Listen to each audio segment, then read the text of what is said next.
y hay algo que es bastante recurrente, que además no hay un plan de obras transparente, no hay un plan de obras directamente en general, no se dice, bueno, a partir de X recaudación que se prevé obtener a partir de esta tasa, se va a hacer tal plan de obras. Entonces queda todo medio licuado ahí, que puede decir, bueno, y al final esta plata fue para acá, fue para allá, para dónde fue, si hizo algo, si hizo nada, si hizo mucho, si hizo poco. Para mí, bueno, y termino para decir esto, sí, que es que la Libertad Avanza dice, vamos a eliminarlo en 3 años. Primer año queda reducido al 75%. Bien. En el segundo año se cobra la mitad y para el tercer año desaparece. Lo reducen parcialmente, si no es que se quita. Claro, se cobraría a partir del primer año. No es sacarlo. La tercera, cuarta parte. Okay. Sí, se entendió. Después la mitad y después ya queda eliminado el impuesto. Uno tiene que ver con una discusión bastante actual. Vale. Es más, hasta se podría decir que tiene un contexto internacional, que es el precio del combustible. El combustible. Pero no voy a hablar de la guerra que sostiene Estados Unidos junto a Israel contra Irán y el encarecimiento del petróleo a partir de ese conflicto, sino de algo un poco más sencillo en todo caso, que es la historia de la tasa vial. Un tema que vuelve a resurgir. Ha resurgido varias veces, no es una redundancia lo que acabo de decir. Ahora, a partir de un proyecto de ordenanza que impulsa el bloque de concejales de la Libertad Avanza para suprimir esa tasa por etapas y que dentro de 3 años deje de aplicarse. ¿Qué es la tasa vial? Contame. Básicamente es un gravamen que se aplica en todas las estaciones de servicio del partido de Escobar, esto dispuesto por el municipio, con la aprobación en su momento del Consejo Deliberante, por mayoría, entre paréntesis, sobre el precio del combustible que cada conductor carga. Un 1% del precio de cada litro de nafta y un 0,9% en la alícuota que se aplica para el caso del gasoil o del GNC. Bueno, la Libertad Avanza quiere que se elimine esto en el marco de su ideario. Perdón que te ponga en jaque al aire. ¿Te recordás desde cuándo salió la ordenanza? 2014. Gracias. Sí, hay una historia muy interesante atrás de esto. Estamos hablando ya de más de 10 años. Sí, esta es la situación actual, es lo que se cobra y lo que plantea, en línea con el ideario que propone Milei de eliminar impuestos, el bloque de concejales de la Libertad Avanza, es que esta tasa, este tributo, muy cuestionado judicialmente, quede sin efecto en el partido de Escobar. No solo en el partido de Escobar, de hecho, porque si bien lo que digo es lo que pasa acá, la presentación de la Libertad Avanza ocurrió en 116 municipios de la provincia de Buenos Aires de manera simultánea. El mismo proyecto van en tándem, coordenados, para avanzar contra esta tasa que es de las más cuestionadas. No es cuestión local, es cuestión provincial. Claro, no es estrictamente local, no es solo el partido de Escobar. De hecho, la discusión está dada hace añares, te diría desde su creación. La tasa vial, que está resumido así su nombre, es de mantenimiento vial, infraestructura urbana, surgió por uno de los que más la impulsó de entrada fue Sergio Massa. Cuando recién iniciaba su aventura política con el Frente Renovador, retirándose del Frente para la Victoria, ¿no? De hecho, en aquel momento, el intendente de Escobar era Sandro Guzmán, que estaba medio enganchado con la idea, pero él todavía pertenecía al Frente para la Victoria, y Cristina Fernández de Kirchner hizo un cuestionamiento público a esta propuesta, con lo cual, en ese momento, Guzmán no pudo avanzar con acoplarse a este proyecto que ya se implementaba en algunos municipios como San Miguel, Vicente López. Después algunos municipios avanzaron y Escobar al año siguiente sí lo implementa, y esto es muy interesante, por lo menos para mí, que el tema de la política local y los vaivenes y las contradicciones que se van dando de acuerdo a distintos momentos políticos.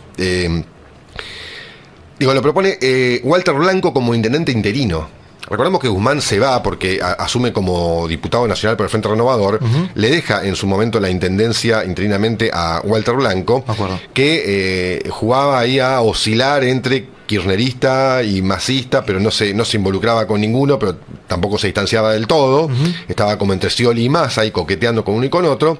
Entonces él lo impulsa este proyecto desde el Ejecutivo, se da un debate en el Consejo Deliberante donde se aprueba por mayoría porque el kirchnerismo vota en contra, coherentemente con lo que había dicho tiempo atrás Cristina Fernández de Kirchner. Hoy el kirchnerismo, o los intendentes kirchneristas o peronistas, son de los que más los defienden, de los que más defienden esta tasa, pero no los únicos, porque se aplica en cantidad de municipios de distintos colores políticos. Así que ese es el origen que se da, que de hecho, para dar un marco también de lo que era la economía, cuando se vota, se aplica de la siguiente forma. por cada litro de nafta o gasoil, 10 centavos.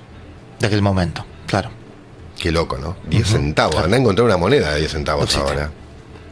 Y 5 centavos por metro cúbico de GNC. Anda a buscar una moneda de $1 también, ¿no? No, andá a buscar monedas. Claro. En ese momento se calculaba que a través de la tasa vial se podían generar un fondo de 4 millones de pesos. Que también no es un monto muy significativo para un presupuesto municipal hoy, pero en aquel momento representaba el 1% del presupuesto municipal que tenía Escobar. Claro. Hay que contextualizarnos, ¿no? Para entender los valores de ese momento. Y 12 años atrás, con no sé cuánto 1000% de inflación acumulada en todo este tiempo, era otra guita, ¿no? De hecho, por eso ahora cambió y es una alícuota, un porcentaje directamente, ya no se habla de un valor fijo. Perfecto. ¿No? Se aprobó el 20 de diciembre de 2013 y entró en vigencia en 2014. A partir de 2014, ¿sí? perfecto. Por eso... me corrijo para ser un poco más claro. Okay. Lo votan 10 concejales del Frente Renovador, 5 del vecinalismo, costismo, y después el Frente para la Victoria vota en contra. Bueno, estamos haciendo un poco de historia y no estamos... Bien, hablando, pero está bien para saber... Hace un poco a la génesis. Claro, ¿no? Hace a la claro.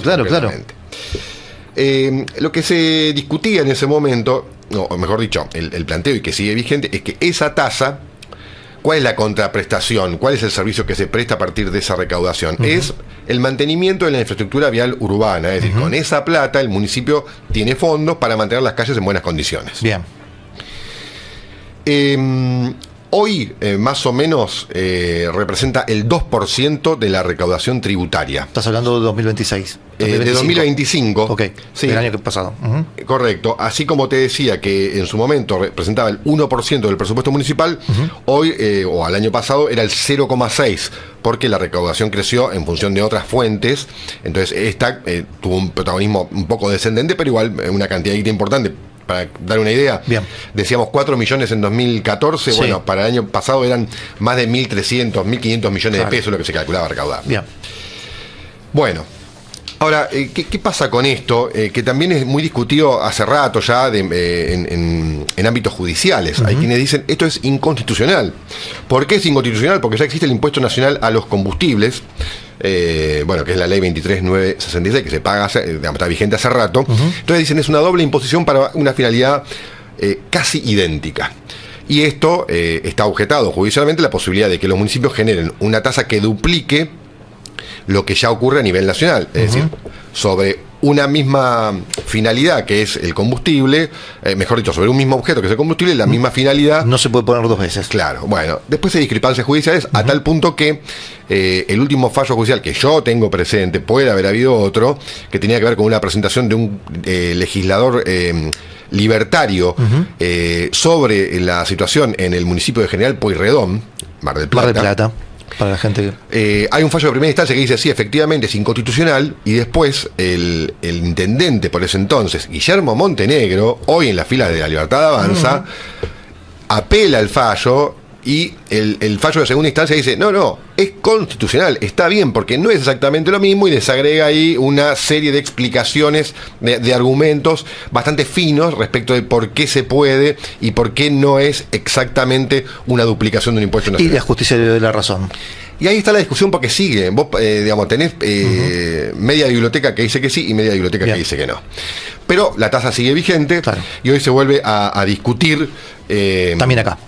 También acá, en toda la provincia de Buenos Aires, y hay algo que es bastante recurrente, que además no hay un plan de obras transparente, no hay un plan de obras directamente en general, no se dice, bueno, a partir de X recaudación que se prevé obtener a partir de esta tasa, se va a hacer tal plan de obras. Entonces queda todo medio licuado ahí, que puedes decir, bueno, y al final esta plata fue para acá, fue para allá, para dónde fue, si hizo algo, si hizo nada, si hizo mucho, si hizo poco. Para mí... y termino para decir esto, que es que La Libertad Avanza dice, vamos a eliminarlo en 3 años. Primer año queda reducido al 75%. Bien. En el segundo año se cobra la mitad, y para el tercer año desaparece. Lo reducen parcialmente, es decir, no es que se quita... Claro, se cobraría a partir del primer año, no es sacarlo, la tercera cuarta parte, sí, se entendió. Después la mitad, y después ya queda eliminado el impuesto. La discusión me parece válida, me parece interesante que se discutan las tasas municipales, sus valores, sus finalidades, su legalidad. Ahora, también planteo otra propuesta que tiene algo que ver con lo que decía recién, esto de que sería interesante que en casos como este haya un plan, por lo menos tentativo, del que después se pueda hacer un seguimiento, una trazabilidad, de decir, bueno, a ver, Con esta plata se hizo esto y esto. un ejemplo, para número redondo.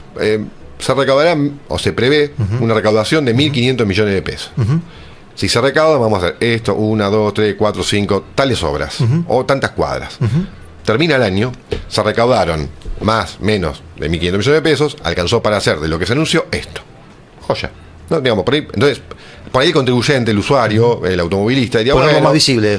claro, y bueno, por lo menos acá veo que efectivamente se cumplió con esto. Y Lo estás diciendo vos esto, ¿no? Digo, es una no, dije, para mí opinión personal. Ok. Opinión personal, porque lo mismo pasa, es un poco parecido, aunque no se discute su legalidad, con el cobro de estacionamiento medido. El cobro de Ya estacionamiento hemos hablado medido, acá en alguna oportunidad, creo, si no me equivoco. puede ser, hemos hablado tantas cosas. Vos sabés que el origen también es interesante porque esto lo incorporó Sandro Guzmán, el cobro de estacionamiento medido. En realidad lo incorporó Luis Patti. La primera vez que el municipio empezó a cobrar estacionamiento en ¿Fue en Belén el de gobierno de Escobar, Patti? sí, en el Paraná, creo que en Garín también, y no sé si en Maastricht, fue Luis Patti con los estajistas. La gente con el mameluco verde, medio gendarme, no sé, un color similar a ese verde, ¿te acordás? Qué memoria, sí. Que iba ahí, Ahora que me traes a la mesa, sí me acuerdo. Era un peso, 50 guitas. Sí. Bueno, después esa modalidad se disolvió, se extinguió, y que estaba, viste, la de gambetear al estajista, si vos ahí vienes, salí de raje con el auto para que no te agarre. No estamos diciendo que lo hicimos, ¿eh? No, yo veía que. No, aparte yo era chico, no tenía auto, así que yo no. Bien. Bueno, Pero veía cómo. pero veía los otros, Claro, digo, por qué supuesto. barbaridad, qué guacho, mirá cómo. Pero no, digo, y después lo reincorpora Sandro Pero con Guzmán. papá lo hacíamos. Claro. Ahí sí yo lo alentaba. Bueno, y pasó que después lo retoma Sandro Guzmán. Sujarchuk dice que está mal, estaba en esto en 2014, lo cuestionó y después lo dejó y lo reforzó. Digo, esto a veces me opongo a lo que después estoy de acuerdo o a la inversa. Ocurre lo mismo, no hay un plan de obras, no hay, digamos, hay sí una recaudación tentativa, eso está expresado en el presupuesto que se vota cada año en el Consejo Deliberante, que presenta el Departamento Ejecutivo, pero no hay un detalle como para decir, bueno, hagamos trazabilidad, digamos. Entiendo, sí. Con esta plata, ¿qué se hace? ¿Qué se planifica y qué se ejecuta? A mí me parece que eso sería un poco más interesante. No sé si es una idea superadora, pero respecto a eliminarlo o no eliminarlo, pero que si está, que si sigue, se pueda hacer este seguimiento. Ok, ya la tiraste, ya te escucharon. Ya está. Yo ya estoy tirando. Todos. Yo tiro propuestas, digamos, miradas en Ya realidad. te escuchaste, seguramente te están escuchando. Igualmente, más allá de eso, me escuchen o no, quienes sean, digamos, si ya te están escuchando, ¿quiénes? Todos. Todos, ok. Bueno, Para no decir. mucha gente, me metí expresión. No, pero lo que quiero decir es, para no nombrar un lado político o el otro, todos. Bueno, creo que está bueno analizar o discutir con la mayor apertura posible las ideas, ¿no? Porque a cualquiera le gustaría no tener que pagar tasa, no tener que pagar impuestos, estaría buenísimo, digamos. Sí. Después, cómo funcionan las cosas. Sí, claro, después. Cómo arreglas una calle, ¿no? Digamos, Claro. y tantas otras cosas. Estamos hablando ahora de materia vial porque... Pero a todos no nos gustaría que esté la calle rota, Bueno. que no esté la mantención, etcétera. Y sí, Claro. que la tenemos que mantener todos los que vivimos en esa calle, no tendría sentido. Entonces, Queda claro. sin el balde, digamos, en la cabeza, discutirlo con la mayor amplitud posible para llegar a la mejor solución que se pueda. Bueno, el debate está seguramente como La Libertad Avanza en Escobar, tiene un bloque mucho más consistente, más numeroso, puede instalar este debate en el Consejo Deliberante, ya lo está haciendo por las redes sociales por lo pronto, Sí. con bastante repercusión, doy fe por lo que veo en las redes. interacciones que hay en redes, ¿no? Bien. Además es interesante que acá, a ver, hay municipios que cobran mucho más que Escobar. Claro, hay municipios, por ejemplo, en General Pueyrredón, Sí. la alícuota es Mar del Plata. 3%, 3 veces más que Escobar. Apa, Es un dinero todavía más fuerte. es mucho. Hay algunos municipios que seguramente cobran menos que en Escobar, no mucho menos, porque menos que uno no hay, o sea, hay poco margen. Pero bueno, veremos si eso avanza efectivamente Bien. o no. Seguramente esa resistencia de los municipios, en una época donde cuesta mucho recaudar, andar retirando fuentes de financiamiento, es algo a lo que seguramente los intendentes no se presten muy fácilmente.